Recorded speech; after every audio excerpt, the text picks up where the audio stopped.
Hello friends, welcome back to my channel. আমি মৌসুমি।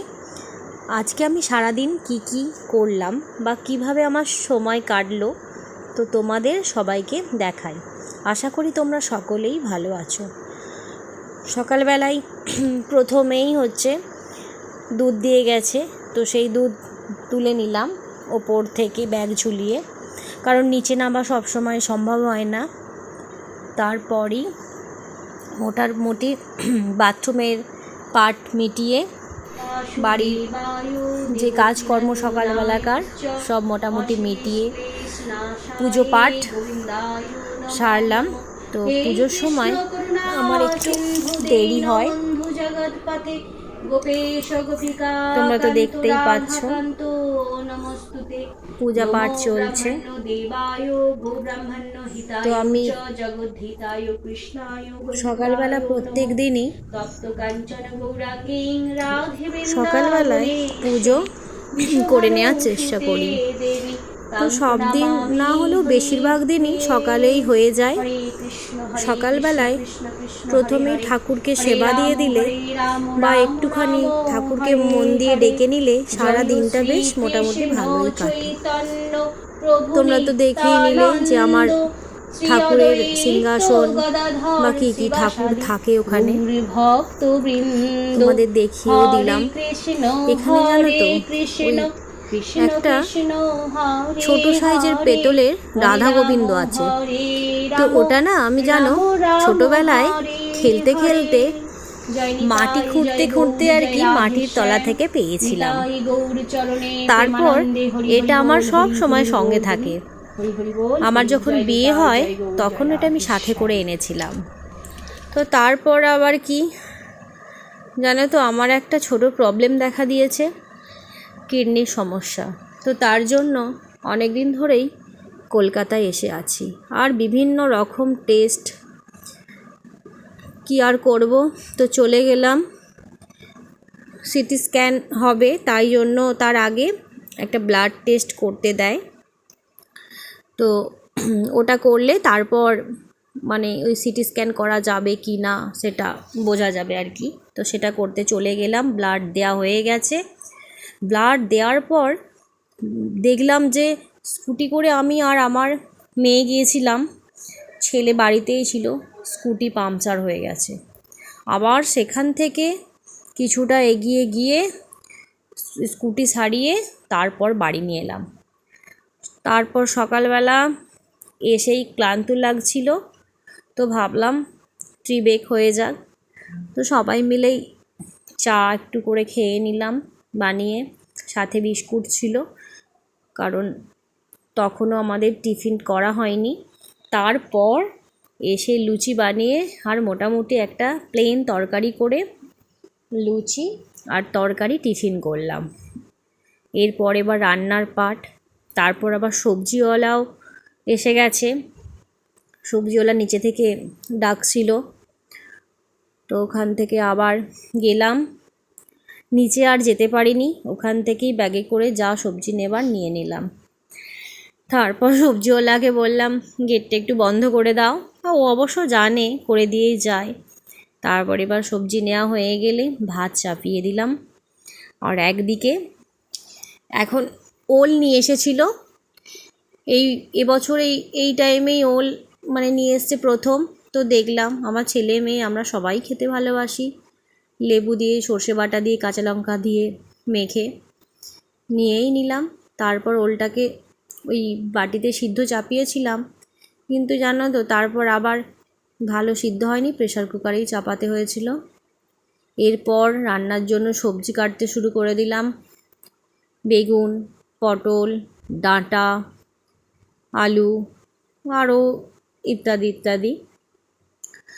আমি তো পুরো ভেজ খাই, মাছ মাংস ডিম খাই না। তবে হ্যাঁ, রসুন পেঁয়াজটা খাই, তবে আবার রোজ খাই না, তো ওটা খুবই কম।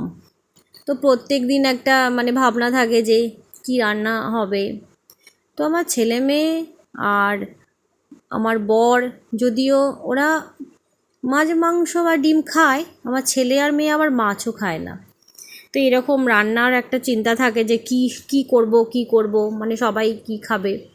তবে আমি চেষ্টা করি যেন বেশিরভাগ দিনই মানে যাতে নিরামিষ খায়, মাছ মাংসটা মানে না খায় আর কি। তো কী আর করা যাবে, ওরা ভালোবাসে তো ওরা মাঝে সাঝে খায়, কিনে এনেও খায়।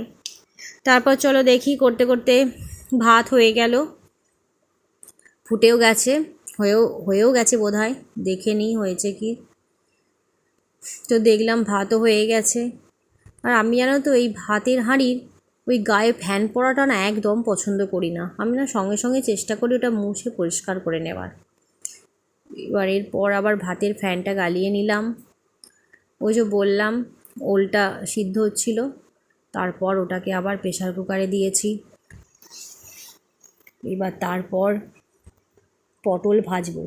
আর আমি জানো তো পটল হচ্ছে ভাজার সময় পটলের ওই হলুদটা মাখিয়ে দিই না, আমি না তেলেতেই একটু হলুদ দিয়ে দিই আর নুন দিয়ে পটলটা মাখিয়ে দিই, তারপর ভাজি আর ঢাকা দিয়ে দিই। এতে কী হয়, ওই পটলগুলো না একটা কালো কালো ভাব আসেও না, সুন্দর বেশ কালারটা আসে। এইভাবেই আমি বেগুন, পটল এইগুলো ভাজি, ঢাকাও দিয়ে দিই, ছেটকায়ও না, আর তাড়াতাড়ি পটলটা একটু সিদ্ধ হয়ে যায়। তো এইভাবেই ভাজতে আমার ভালো লাগে। আমি এইভাবেই মানে সব ভাজাভুজি এইভাবেই করি। তোমরা কিভাবে করো ভিডিওটা যারা দেখবে তারা জানিও, আর যারা করো না এইভাবে করে দেখবে, ভালোই হবে। তারপর আর কি তরকারি বানাবো একটা, একটু সামান্য আদা ওই মিক্সারে পেস্ট করে নিলাম। তারপর পটল ভাজা তো নামিয়েই দিয়েছি। এরপর আবার বেগুনগুলোও ভেজে নিলাম। বেগুন আমার সবাই খাবো না, অ্যালার্জির সমস্যা আছে। তো বেগুনগুলো ভাজার পর যে তেলটা ছিল তাতে আরও একটু তেল দিয়ে ডাঁটা আর আলু ওতে দিয়ে নেড়ে নিলাম। এরপর টমেটো, নুন যা যা দেয়, এটা তো খুবই সাধারণ একটা রান্না, এটা আর কাউকে দেখাতে হয় না। তবে জানো তো এই রান্নাটা না মানে আমার খুব খেতে মানে পছন্দ করি, এই তরকারিটা আমার ভালো লাগে। ডাঁটা জিনিসটাই আমার একটা ফেভারিট সবজির মধ্যে পড়ে। আর আমরা তো এমনি সবজির মধ্যেই আমি থাকি, আমরা বলবো না আমি, তো হচ্ছে এইভাবেই চলতে থাকে। তো পরপর দেখলে তোমরা জানতে পারবে যে আমার কিভাবে দিন কাটে। আর আমি তো এই নতুন ভিডিও করতে শুরু করেছি, হয়তো অনেক ভুলভ্রান্তি থাকতে পারে। তো তোমরা প্লিজ যারা জানো বা ভুল ধরতে পারবে তারা আমাকে একটু সাজেশান দিও, কমেন্ট করেও জানিও। এরপর দুপুরবেলা আজকে অবশ্য আমার হাজব্যান্ড স্কুলে যায়নি, ছুটি ছিল। তো সেক্ষেত্রে আমার ছেলে মেয়েকে আগে খাইয়ে দিলাম।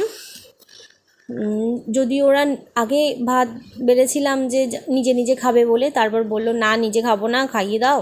তো সব খাইয়েই দিলাম। খাওয়ার শেষেই আবার নিচো থেকে একটা ওই মালাই কুলফি বিক্রেতা ওখান থেকে আবার ডাক দিচ্ছে মালাই মালাই কুলফি করে। এবার ছেলে মানুষ, ছেলে মেয়ে বায়না তো করবেই, খেতে চাইবে, তো শুনতেই চায় না। আর ভাবলাম এখন একটু গরমও পড়েছে, খেতেই পারে, যাক সবার জন্যেই আনা হোক। তো সবার জন্যেই আনলো, ওই গিয়েছিল নিচে আনতে। ও এখন মাঝে সাঝে মানে আমার মেয়ের কথা বলছি, ও যেতে পারে টুকটাক জিনিস ওই নিচো থেকে ওপর পর্যন্ত নিয়ে আসতে পারে আর কি, বাইরে কোথাও পাঠাই না। খাওয়া দাওয়া হয়ে গেছে, দুপুরে একটু রেস্ট করেছি, সেও খুব অল্প সময়, কারণ এখন সামনেই ছেলে মেয়েদের এক্সাম আছে, পড়াতে হয় একটু। স্কুল তো এখন বন্ধ, আমরা কলকাতায় এসেছি ট্রিটমেন্টের জন্য, আবার চলে যাওয়ার সময়ও হয়ে গেছে, আবার হয়তো কিছুদিন পর এক্সাম শেষ হলে আসবো। এরপর সন্ধ্যাও হয়ে গেছে, সন্ধ্যাবেলায় আবার সন্ধ্যা দিয়ে তারপর টিফিন করলাম, আবার আর কি টুকটাক কাজ সেরে পড়াতে বসা, তারপর এবার রাতের ডিনারের জন্য রেডি হলাম। আমার হাজব্যান্ড অবশ্য রাত্রিরে ভাতই খায়, আর আমার মেয়ে যেমন রুটি খেতে ভালোবাসে, ছেলে লুচি পছন্দ করে। ওই জন্য কি করি জানো তো, একদিন মেয়ের পছন্দ করলাম আর একদিন ছেলের পছন্দ করলাম, এইভাবেই কেটে যায় আমার দিন। তো তোমরা প্লিজ জানিও যে আমার এই ব্লগটি কেমন হয়েছে। আর যদি তোমরা কমেন্ট করো, জানাও, লাইক দাও, সাবস্ক্রাইব করো, তাহলে আমিও আরও ভালোভাবে ভিডিও বানাবার চেষ্টা করব।